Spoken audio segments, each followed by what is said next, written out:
अस्पताल में आने वाला खूबसूरत नौजवान दिलावर पेट के दर्द से बुरी तरह तड़प रहा था। दवाई देने पर भी उसको कोई फाका नहीं हुआ था। वह उसी तरह माही बे आप की मानी तड़प रहा था कि जो भी उसको इस हालत में देख लेर सा जाए। मैंने पेट के दर्द से मरीजों को देखा था, लेकिन जिस तरह वह तड़प रहा था ऐसी हालत मैंने किसी की भी नहीं देखी थी। मजबूरन मरीज को सुकून पहुंचाने की गर से नींद का इंजेक्शन लगाना पड़ा। इंजेक्शन के असर से दिलावर बिस्तर पर पुरसुकून होकर सो गया। उसका बूढ़ा वालिद मुख्तार भी साथ था। उसने कहा, डॉक्टर साहब, मेरे बेटे की बीमारी का कोई इलाज भी है या नहीं? क्या यह इसी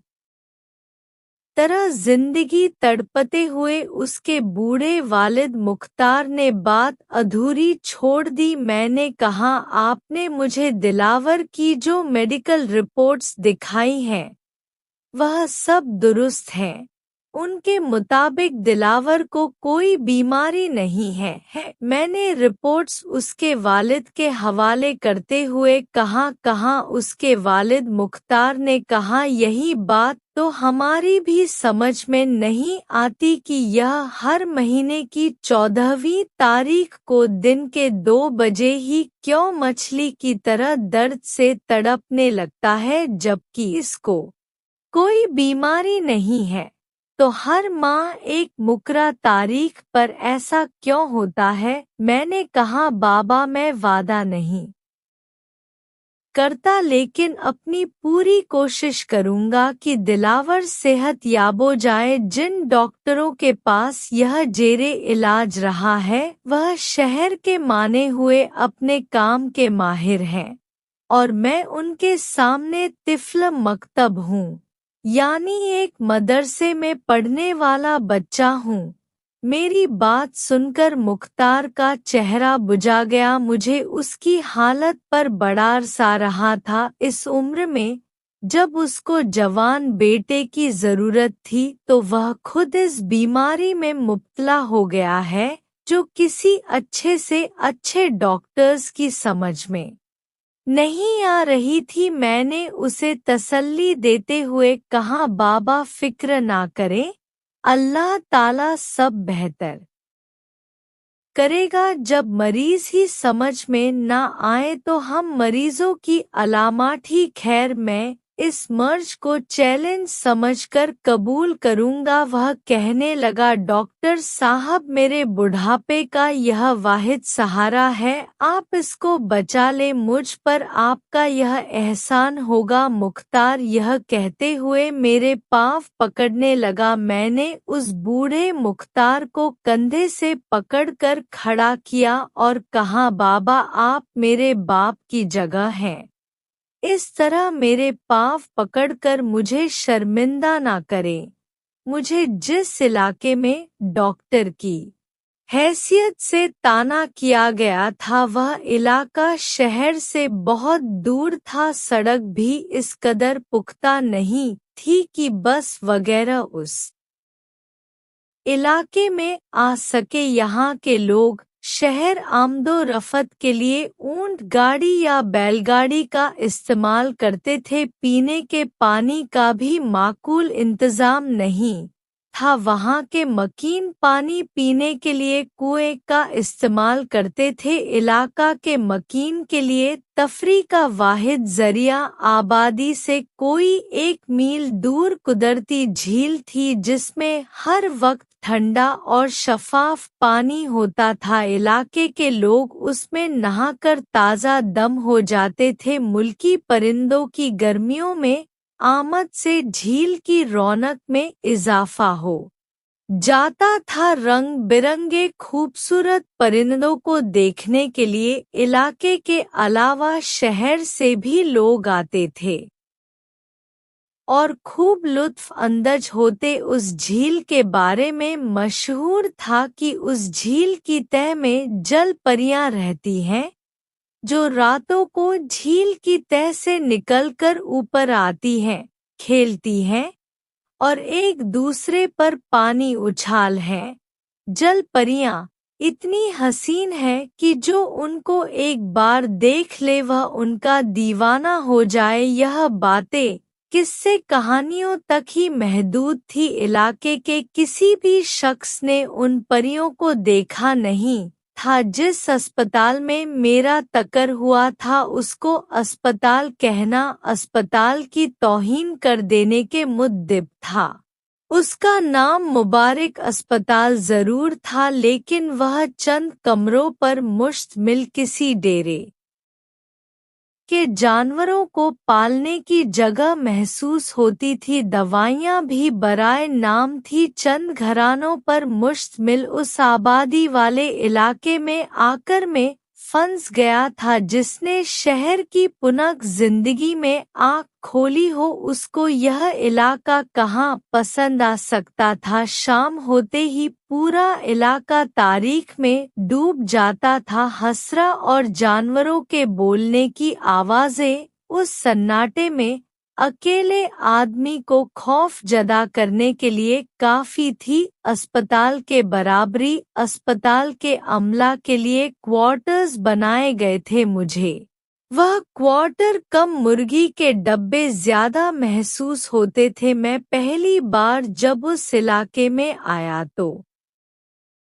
मेरे दिल में बेइख्तियार यह ख्वाहिश मचलने लगी कि इस वक्त यहाँ से वापस शहर चला जाऊं और अपना इस्तीफा पेश कर दूं। दो घंटे सफर की मुसाफत की थकान दूर करने को मैं लेट गया। चारपाई पर लेटते ही आंख लग गई। यह शायद मेरे लिए अच्छा ही हुआ। मैं कई घंटे तक सोता रहा। जब नींद से बेदार हुआ सुबह के 5 बज रहे थे। मैंने कुएं से डोल के जरिए पानी निकालकर बाल्टी भरी और कुएं के ठंडे पानी से गुस्ल करने से बेचैन तबीयत को करारा गया। गुस्सा जाता रहा और खुद ही नाश्ता तैयार करके खाया। मैं पुरसुकून अंदाज में बैठकर सोचने लगा कि मेरे इस्तीफा देने से हुकूमत को क्या नुकसान पहुंचेगा। सरकार किसी और डॉक्टर को तायीनात कर देगी। मेरा इस नौकरी से जो मुस्तकबिल वाबस्ता है वह तारीख हो जाएगा। इस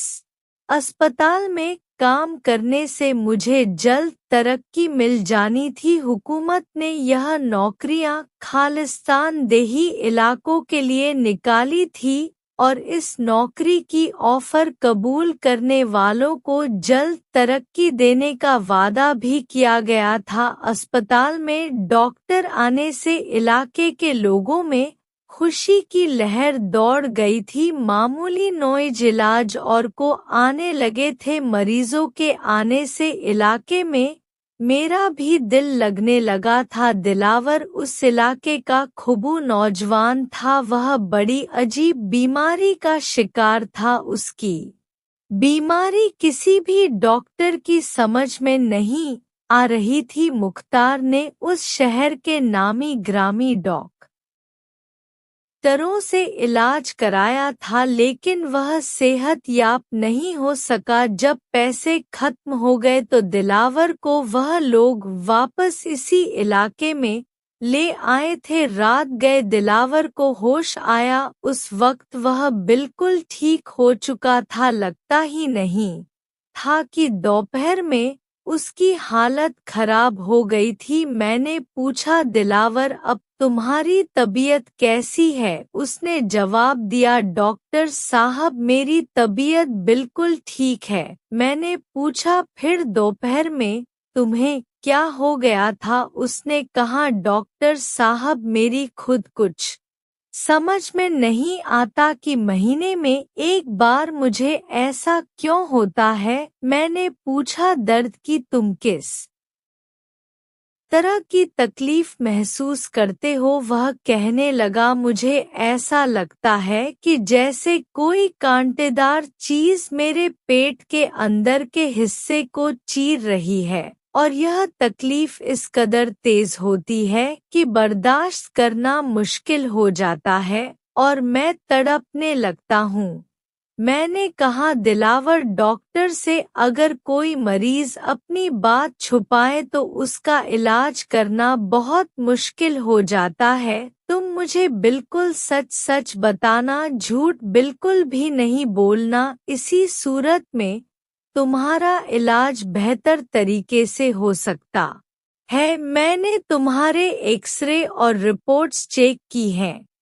उनमें बजायर तुम्हें कोई तकलीफ दिखाई नहीं देती। क्या तुम बता सकते हो कि यह तकलीफ तुम्हें किस तरह हुई, या तुमसे कौन सा ऐसा अमल हुआ जिसके सबब यह बीमारी तुम्हें लगी? कहने लगा, मैं आपको कुछ बताना नहीं चाहता हूँ, लेकिन मेरी समझ में नहीं आ रहा कि इस बात का बीमारी से ताल्लुक है भी या नहीं। दिलावर ने बात करने को तमीद बांधी। मैंने कहा, दिलावर तुम मुझे बताते रहो, यह मेरा काम है कि इस बात से क्या नतीजा अखज होता है। दिलावर ने फिर यह कहानी इस तरह सुनानी शुरू की। डॉक्टर साहब, यह तकरीबन 1 साल से भी ज्यादा पुरानी बात है कि हमारे इलाके से 1 मील दूर एक कुदरती झील है। उस झील और उसके खूबसूरत परिंदों को देखने के लिए लोग दूर दूर से आते हैं। उस झील के बारे में यह बात मशहूर है कि उस झील में जल परियां रहती हैं, जो कि चांदनी रातों, खुसूस 14वीं रात को जल परियां पानी की सतह पर नमूद होती हैं। वह आपस में खूब खेलती हैं, पानी में नहाती हैं। कोई इंसान उन्हें नजर आ जाए तो वह फौरन पानी के अंदर चली जाती हैं। इसलिए उन जल परियों को छुपकर ही देखा जा सकता है। मुझे भी यह शौक चढ़ा कि मैं उन जल परियों को अपनी आंखों से देखूं। इस बात का मैंने अपने इलाके में किसी से भी जिक्र नहीं किया। अपनी इस ख्वाहिश का इजहार उनसे करने पर गुमान था कि वह मेरा मजाक उड़ाते बेवकूफ का खिताब भी देते, क्योंकि जलपरियों का जिक्र करने वाले उनका जिक्र करते हुए साफ कहते हैं कि यह बात सिर्फ मशहूर है, लेकिन आज तक किसी ने उन जलपरियों को देखा नहीं है। मुझ में यह खराब आदत है कि मेरे जहन पर कोई बात सवार हो जाए तो मैं उसे किए बगैर नहीं रहता। मैं हर 14वीं की रात को उस झील पर जाता और परियों का इंतजार करते करते सो जाता, लेकिन जल परियों का दीदार ना हो सका। मैं मायूस हो चला था। एक दिन का जिक्र है कि एक दरख्त पर खुद को पत्तों के दरमियान छुपाए बैठा था कि मैंने देखा कि पानी में हलचल सी मच गई थी। ऐसा महसूस हो रहा था कि पानी के अंदर कोई आतिश फिशा है जो फटने को तैयार है। मैं बड़े इश्तियाक से पानी की सतह को देखने लगा। अचानक पानी के अंदर से चंद लड़कियां, नमूद हुई स्याल, लंबे लंबे बाल, दुधिया रंगत लिए, एक से बढ़कर एक हसीन चेहरा, सीने के दिलकश उभार। अगर कोई मर्द एक बार देख ले तो उनके हुस्न पर मर मिटने को तैयार हो जाए। मैं हैरत और खुशी की मिलीजुली कैफियत से उन्हें देख रहा था। वह एक दूसरे पर पानी के छींटे मारते हुए कहकहे लगा रही थी। कुछ देर तक वह एक दूसरे से छेड़छाड़ करती रही। फिर जब वह पानी की सतह पर उछलने लगी, उस वक्त मैंने देखा कि उनका आधा धड़ इंसानी जबकि आधा मछली की तरह था। वह झील से बाहर निकल आई। जमीन पर आते ही उनका जो मछली की तरह आधा जिस्म था वह गायब हो गया और उनके इंसानों की तरह पाँव जाहिर हो गए और वह औरतों की तरह सरसब्ज इलाके में घूमने फिरने लगी। थोड़ी देर तक वह ऐसे ही जमीन पर घूमती रही। जब उनका दिल भर गया तो वह एक एक करके वापस पानी में जाने लगी। वह जैसे ही पानी में छलांग लगाती तो वह फिर से जल परी बन जाती। उनको जाता देखकर मैं जैसे ख्वाब जदा कैफियत से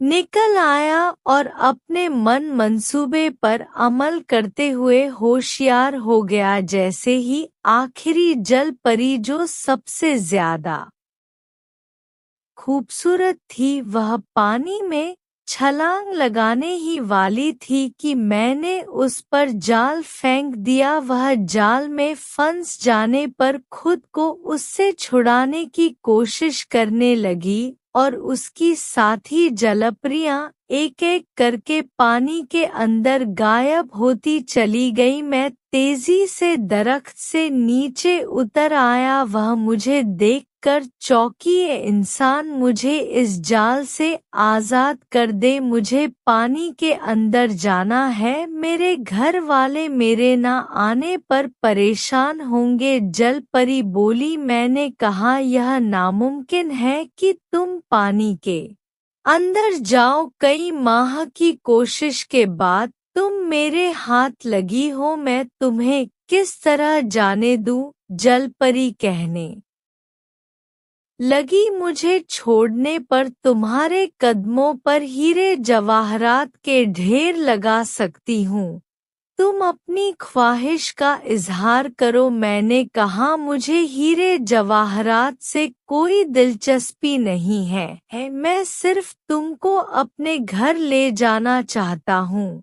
जलपरी ने कहा, "ऐसा मुमकिन नहीं है, हम पानी के जानवर हैं और पानी ही के अंदर रह सकते हैं, पानी के बाहर हम जिंदा नहीं रह सकते।" मैंने कहा, "मुझे क्या तुमने बेवकूफ समझा हुआ है? इतनी देर से इस इलाके में तुम घूम फिर रही हो और तुम्हें कुछ भी नहीं हुआ?" जलपरी कहने लगी, "यह सब जादू का करिश्मा है कि हम अपना रूप बदलकर इंसानी रूप में कुछ देर जमीन पर रह सकती हैं, लेकिन हमें हर सूरत में पानी की अंदर जाना होता है।" जलपरी ने बताया। मुझे जलपरी की यह बात समझ में नहीं आ रही थी और ऐसा महसूस हो रहा था कि जैसे वह झूठ बोल रही हो। मैं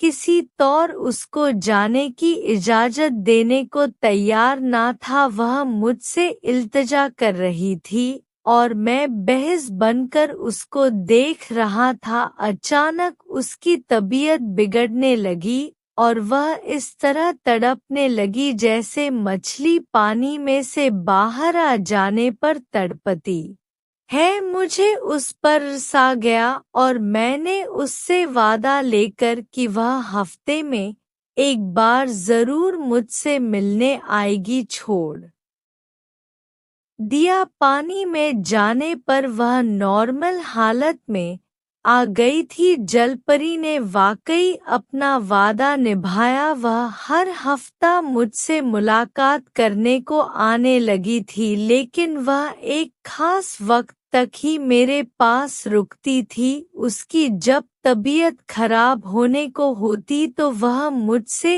इजाजत लेकर झील के पानी में उतर जाती। मुझे बड़ा तज था कि झील के अंदर के बारे में मालूमात हासिल करने का। मेरी दिलचस्पी को देखते हुए उसने इस वादे पर कि मैं किसी और को यह बातें नहीं बताऊंगा, यह बताया कि झील की तह में एक जादुई दुनिया आबाद है जहां उनका पूरा खानदान बसता है। जादू की दुनिया पर कोई झील की गहराई में उतरने पर भी उसको हम नजर नहीं आएंगी। पानी की सतह पर हम आने से पहले जादुई अमल करके बाहर आ जाते हैं ताकि किसी को नजर न आ सके। यह इत्तफाक है कि मैं और मेरी सहेलियां बातों ही बातों में वह जादुई अमल करना भूल गई और तुम्हारी नजर में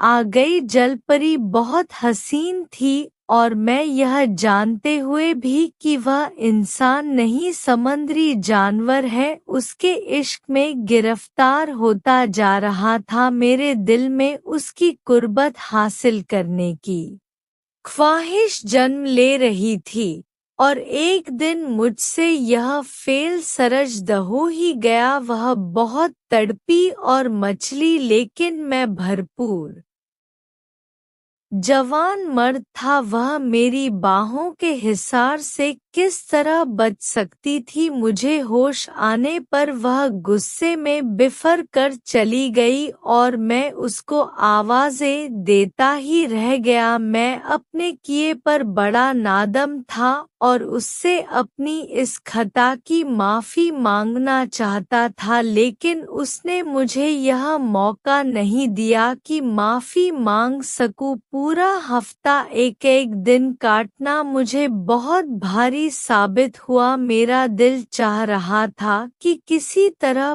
पलक झपकते में हफ्ता कट जाए, लेकिन ऐसा मुमकिन नहीं था। अल्लाह अल्लाह करके पूरा हफ्ता गुजरा और मैं उस मकाम पर जहां जलपरी मुझसे मुलाकात करने को आई थी पहुंच गया। मुझे पूरा यकीन था कि वह जरूर आएगी और वह वाकई आ गई। अपने मुकर्रर वक्त पर वह नजरें नीची किए मेरे पास बैठ गई। पूरा हफ्ता बहुत कुछ सोचता रहा था कि जब वह आएगी तो मैं उससे कहूँगा कि मैं अपने किए पर बड़ा पशेमानी हूँ, तो मुझे माफ कर दो। आइंदा ऐसा कोई जुर्म नहीं करूँगा कि जिससे उसका दिल दुखी हो। उसको देखकर मैं सब कुछ भूल गया। एक लफ्ज भी याद नहीं आ रहा था कि जो मुझे उससे कहना था। मुझे खामोश बुद्ध बना देखकर उसने खामोशी को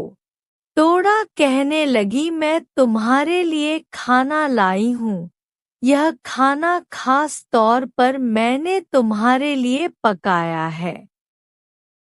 जलपरी ने एक थाल मेरी तरफ बढ़ाया। उसमें गोश्त के टुकड़े थे जिन्हें तेल में अच्छे अंदाज में तलकर पकाया गया था। वह अक्सर मेरे लिए खाने को कुछ ना कुछ लाती रहती थी। उसके हाथों में वाकई लज्जत थी। जो भी मेरे लिए पका कर लाती वह चीज़ खत्म हो जाती थी, लेकिन मेरी नियत नहीं भरती थी। उसके हाथ की बनाई हुई चीज़ को मैं किस तरह ठुकरा सकता था। मैं कुछ कहे बगैर गोश्त के टुकड़ों को खाने लगा। वह गोश्त वाकई बड़ा लजीज था। मैं चंद मिनटों में सारा गोश्त चट कर गया। मैंने गोश्त खाकर बड़ी अपनाए से जलपरी को देखा। उसका चेहरा बुझा बुझा सा था। उसने कहा, दिलावर, हम कभी इंसान की तरह वादा खिलाफी नहीं करते, लेकिन तुमने हमारा बहुत दिल दुखाया है। मैंने कहा, हाँ, मैं मानता हूँ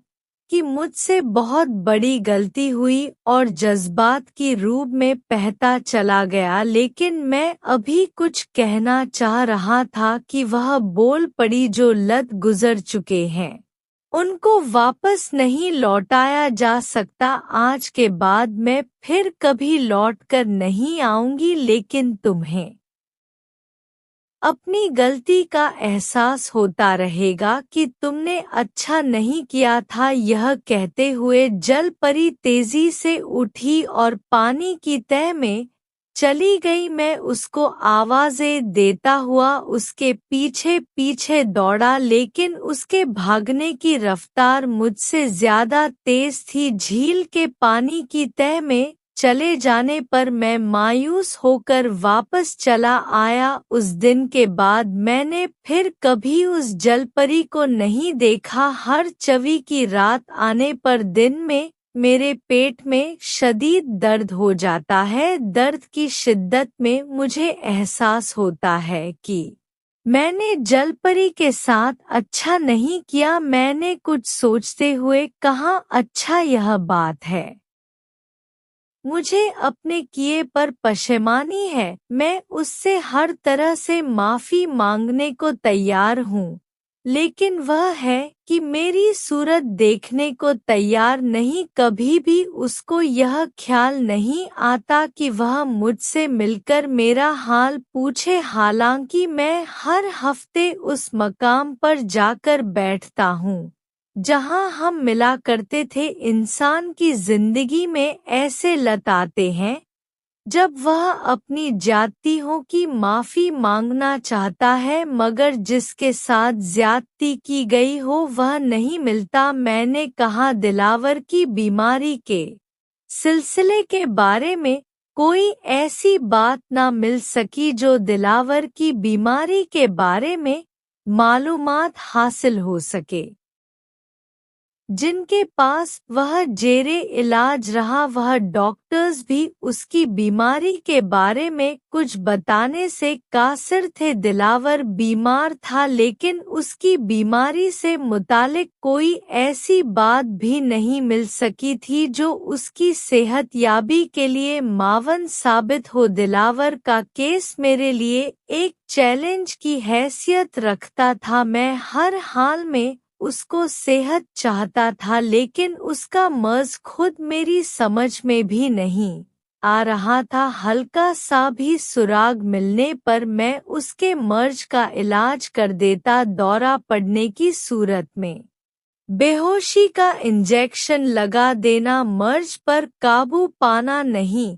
हाँ, मैं दिलावर की बीमारी के मुतले की घर में बैठा सोच रहा था कि शहर आकर भी डॉक्टर से मुझे इस बीमारी से मुतालिक कोई मालूमात नहीं मिल सकी। मैं किस मुंह से दिलावर के वालिद मुख्तार को बताऊंगा। शहर आते हुए मैं उसको बड़ी यकीन दहानी करा के आया था कि डॉक्टरों से मैं जरूर उसके बेटे के बारे में मुकम्मल मालूमात करके इलाज शुरू कर दूंगा। ड्राइंग रूम में शाह साहब को आता देखकर मैं चौंका। शाह साहब की उम्र 80 साल थी, लेकिन उनकी सेहत को देखकर कोई भी नहीं कह सकता था कि उनकी इतनी उम्र है।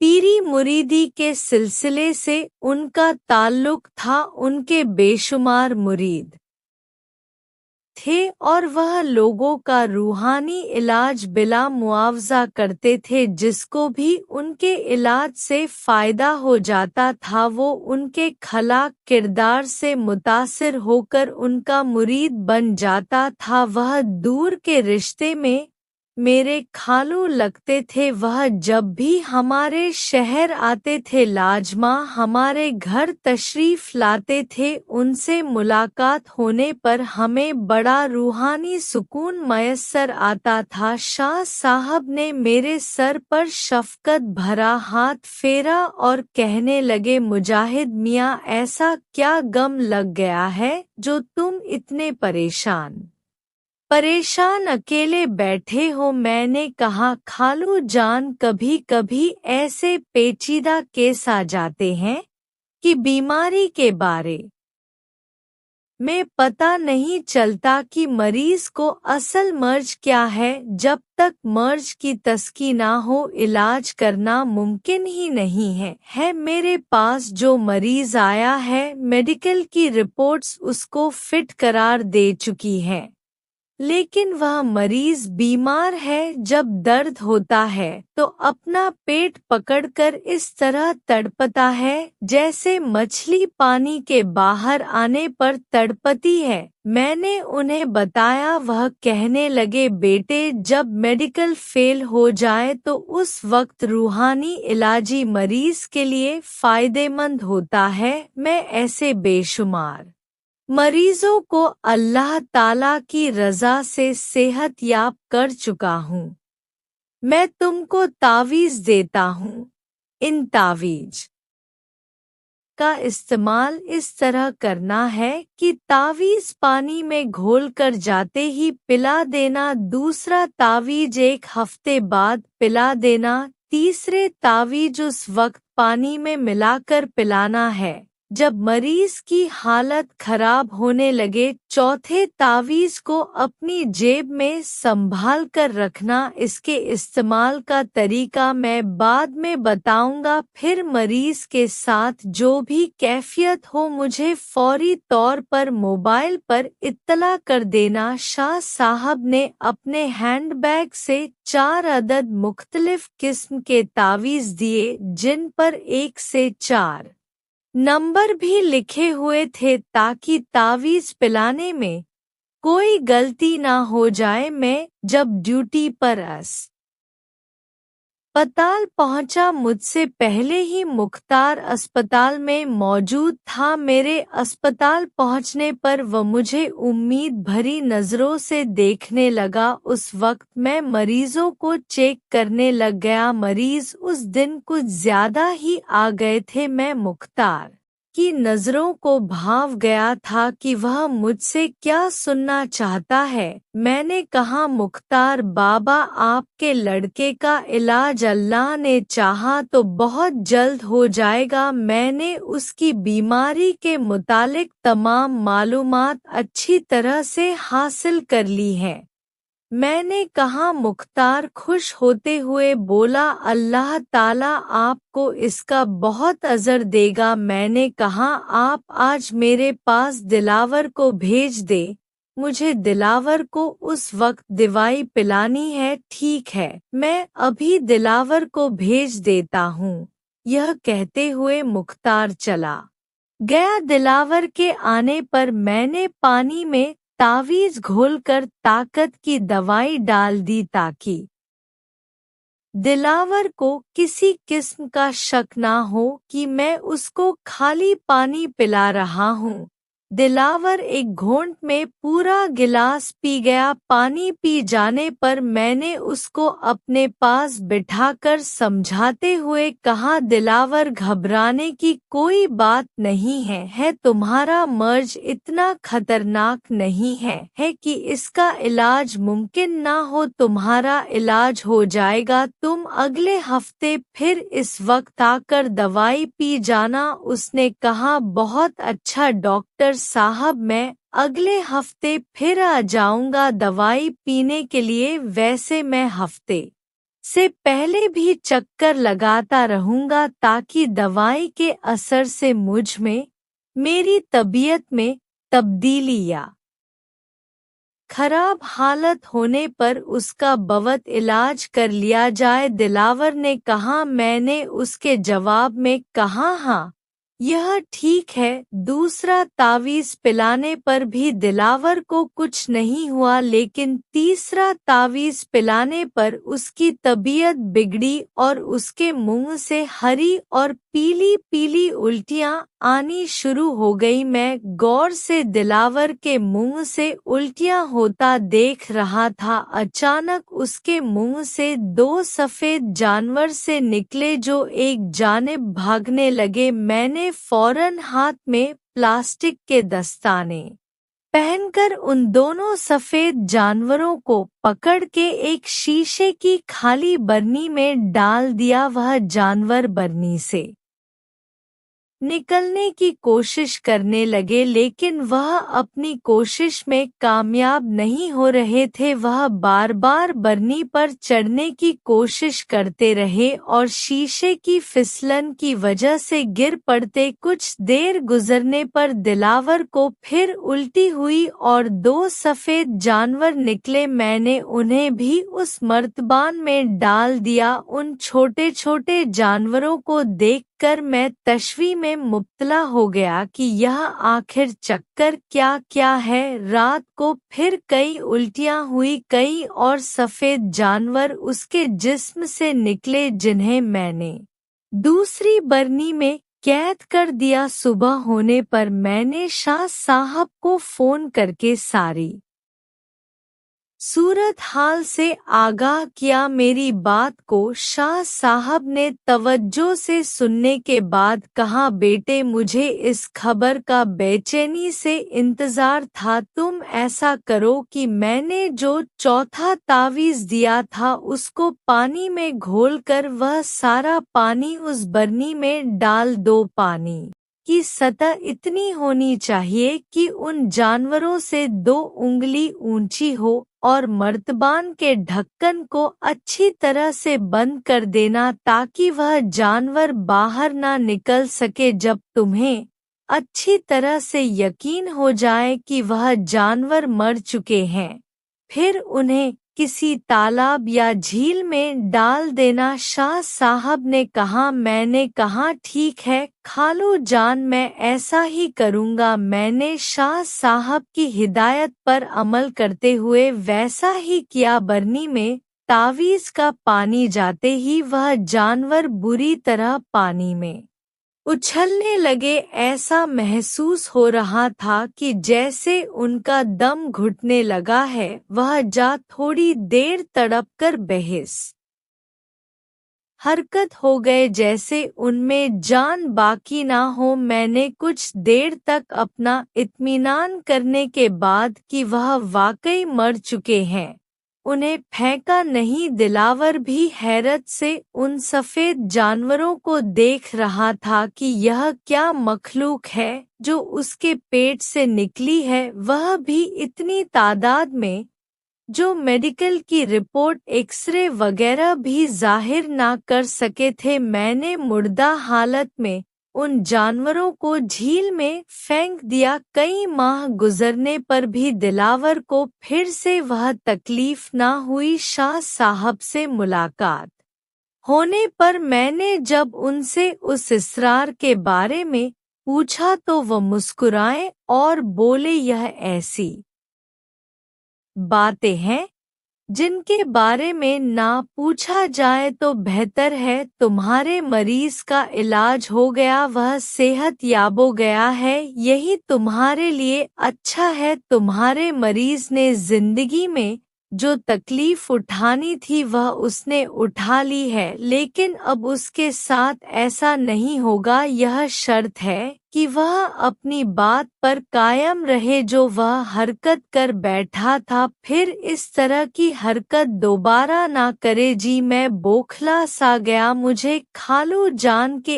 इस तरह के जवाब की बिल्कुल भी उम्मीद ना थी, इसलिए घबराहट हो जाना फितरी अमल था। मुझे खालू जान ने वह राज नहीं बताया कि वह क्या राज था उसके जिस्म से, वह कीड़े नुमा सफ़ेद जानवर जो उसके पेट से निकले थे, लेकिन मुझे इतना यकीन ज़रूर था कि जल परी और उन कीड़ों में मुश्तरी कोई बात ज़रूर थी। दिलावर सेहत याब हो गया था, मुझे इस बात की बहुत खुशी थी और मुझसे ज़्यादा उसका बाप मुख्तार खुश था कि के बुढ़ापे का वाहिद सहारा बच गया था।